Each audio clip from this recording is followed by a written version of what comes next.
Good afternoon, everyone. It's good to see you again. We're here, of course, with the Prime Minister of Latvia this afternoon. So we'll start with a statement by the Secretary General, followed by a statement from the Prime Minister, and then we'll have time for your questions. Prime Minister Kulbergs, dear Andris, again, congratulations on your appointment. It's a great pleasure to welcome you to NATO Headquarters. And let me say this. Latvia is a highly valued ally. And every day since Latvia joined NATO, which is now 22 years ago, the alliance has protected, of course, your sovereignty and security. As we saw just last week, French jets deployed for NATO Baltic air policing intercepted and destroyed a drone that entered Latvia's airspace. And such drone incidents on NATO's eastern flank show Russia's dangerous and reckless actions.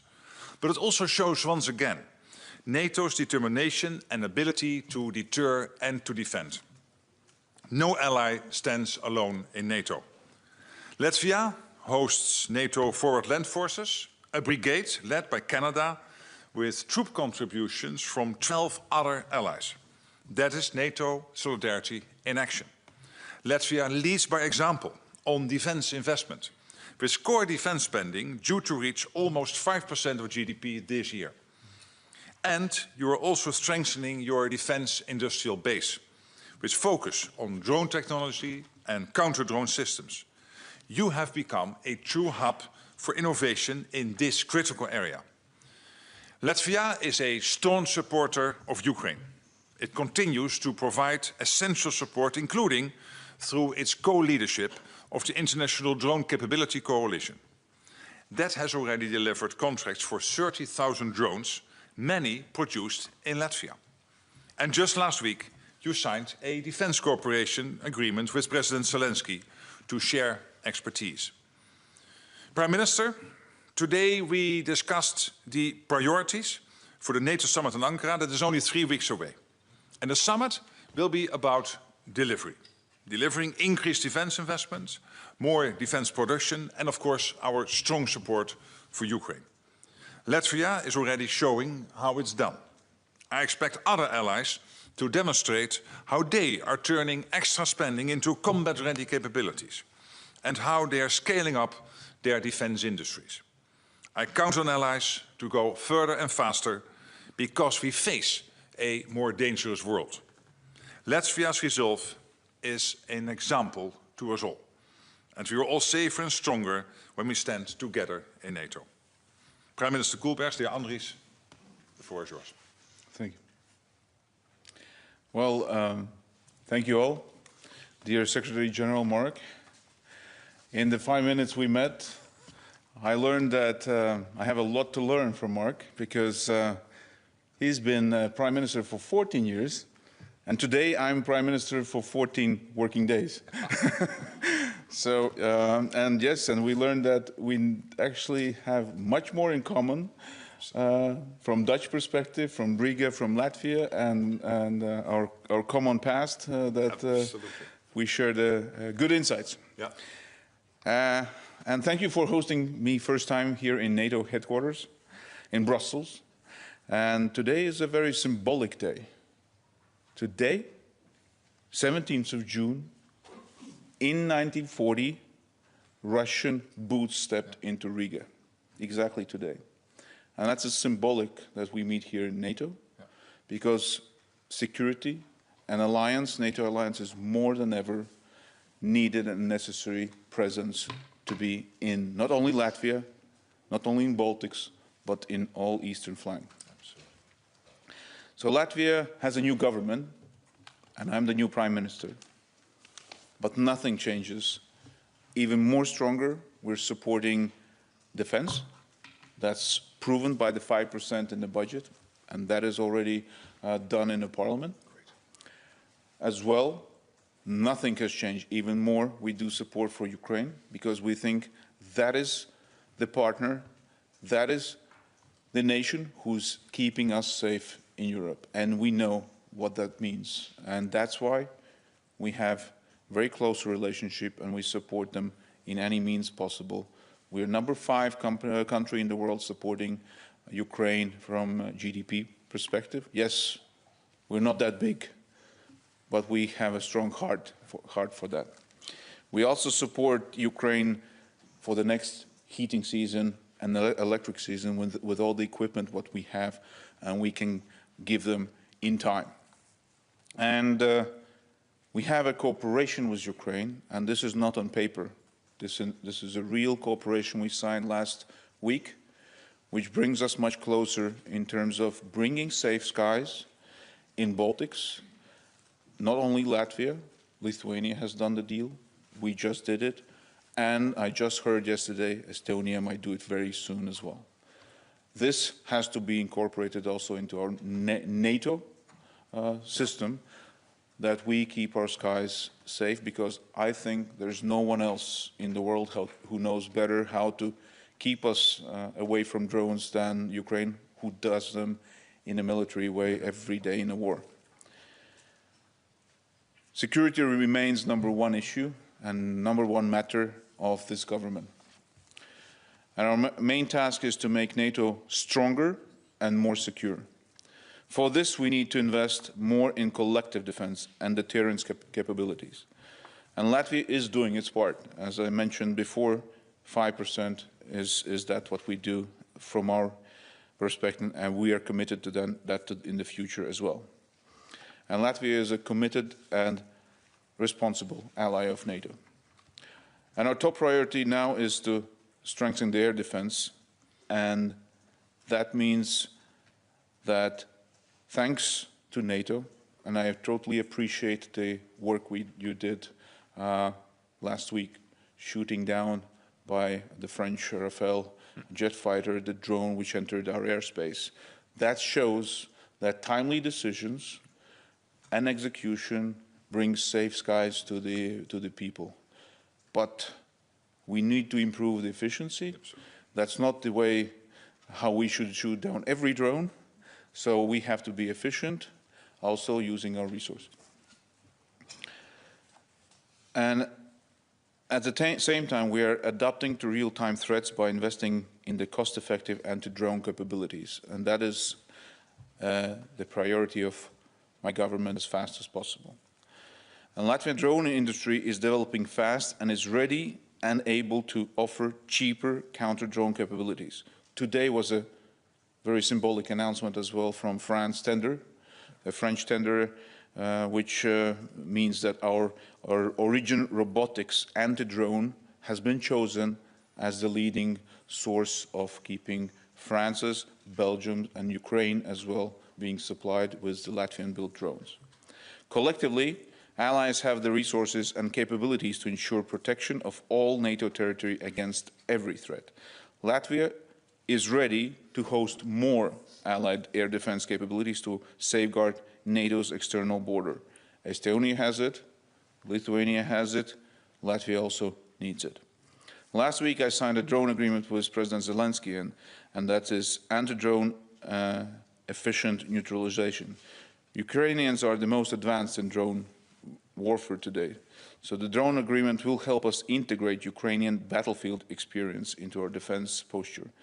So Latvia is grateful to the US, Canadian, and all other allies for their military presence in Latvia. It is vital and important political message as well to our neighbor to the east. There is no jokes with us. And 14 allies, NATO allies, work and train together in Latvia right now. And it is a clear demonstration of strong transatlantic ties, allied unity, and ironclad commitments to Article 5. And we need to continue supporting Ukraine as they fight also for European security. For 3 years now, Latvia's military support to Ukraine has been 0.25% from our GDP. This year it's even 0.3%, and we commit to that further as well. I informed Secretary General today that Latvia will invest additional 7 million, in total 24 million euro in Pearl initiative. and total amount of Latvian contribution to Pearl will reach then 24 million. So, thank you, General. It was a pleasure to meet you, and I hope we have a strong work together to do even more than this year further as well. Thank you. Thank you so much. Okay, we now have time for questions. Let's start here in the front row. Good afternoon. My name is Ilza Nagra from Latvian television. Secretary General, if I may, drone intrusions in Latvia have become a weekly action. So do you think it's still viable to use expensive fighter jets to shoot drones down, cheap drones? And is there some sort of a limit, like how many drones per week should we expect in order to look for more sustainable solutions?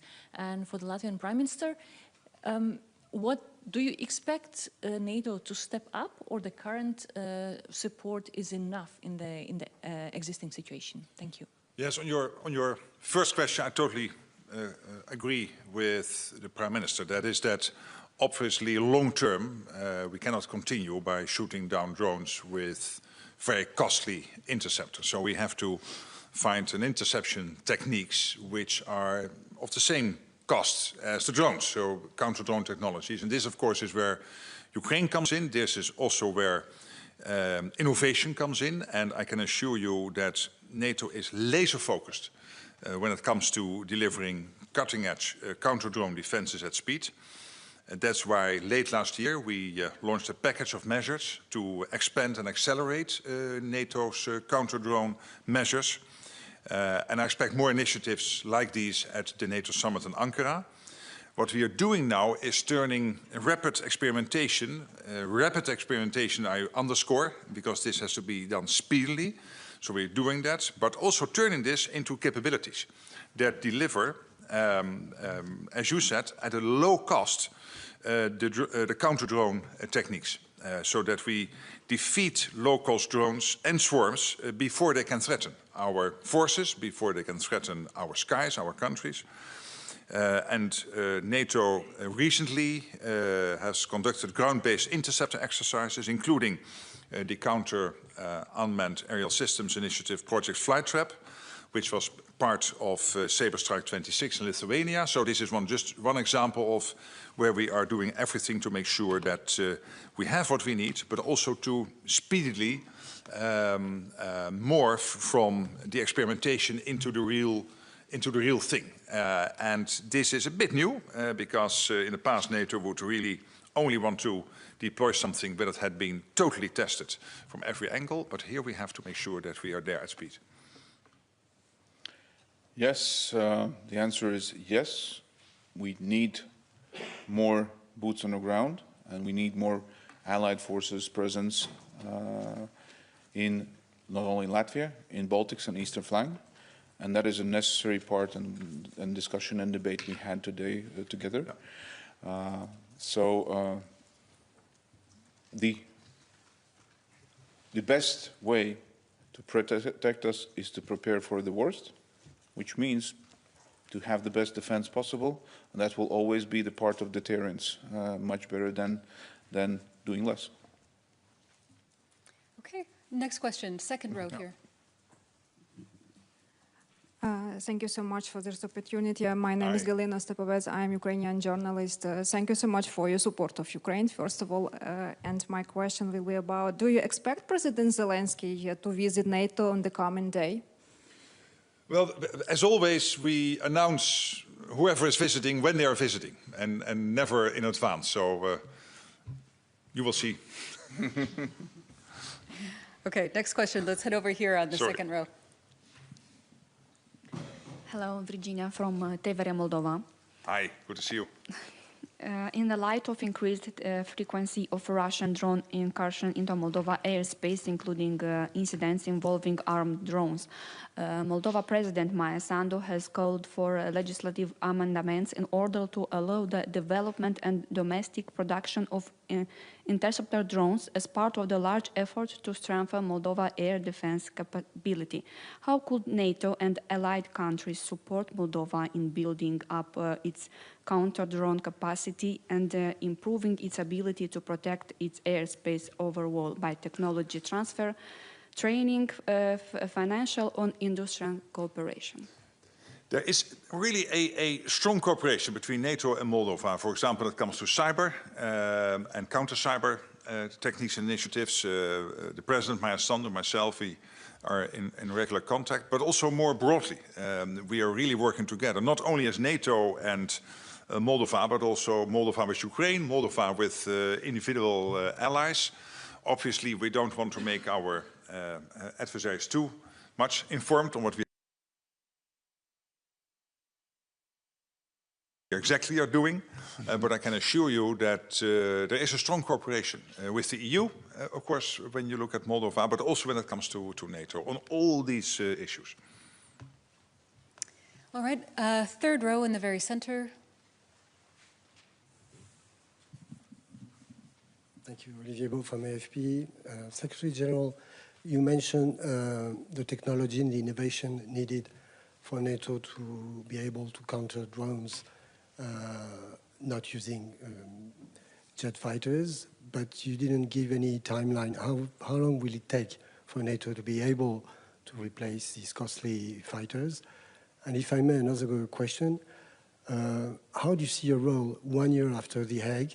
I mean, is it still to make Donald Trump happy, or is it more now to try to help the European allies to build this European pillar everybody wants to build now? Thank you.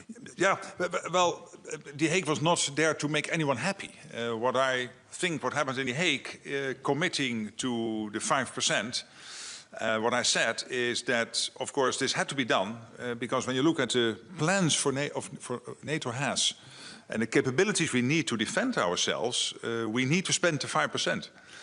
Core defense spending plus the defense-related spending. The good news is that it also equalizes what Europe is spending with what the United States is spending. The United States is completely committed to NATO, but they also have this expectation. Expectation is that the Europeans will spend the same as they do, which is totally fair.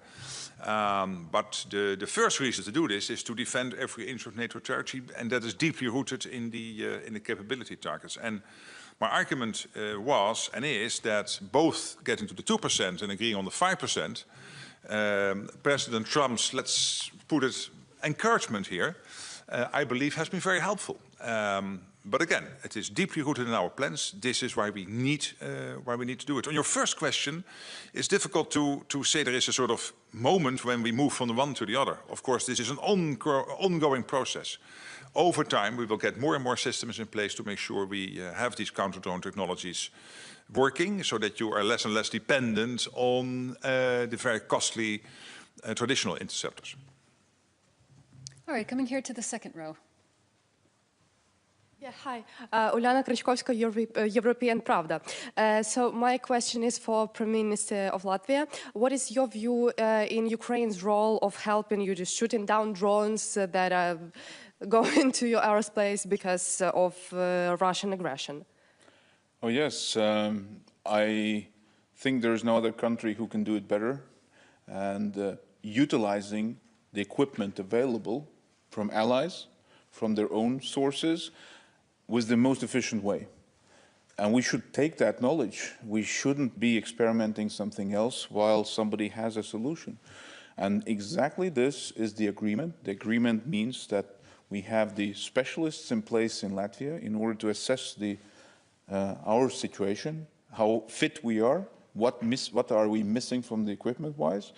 And the goal is that until the end of the year, we have a maximum potential to do that, what Ukrainian does. Of course, that depends exactly on the equipment. Is it available? Production time? Yes, that is an aspect. But otherwise, we also need training. We need, and this agreement means not just a one-time deal. It means a close cooperation. I call it a subscription, that somebody who knows it daily, and we know drones develop not already monthly, weekly.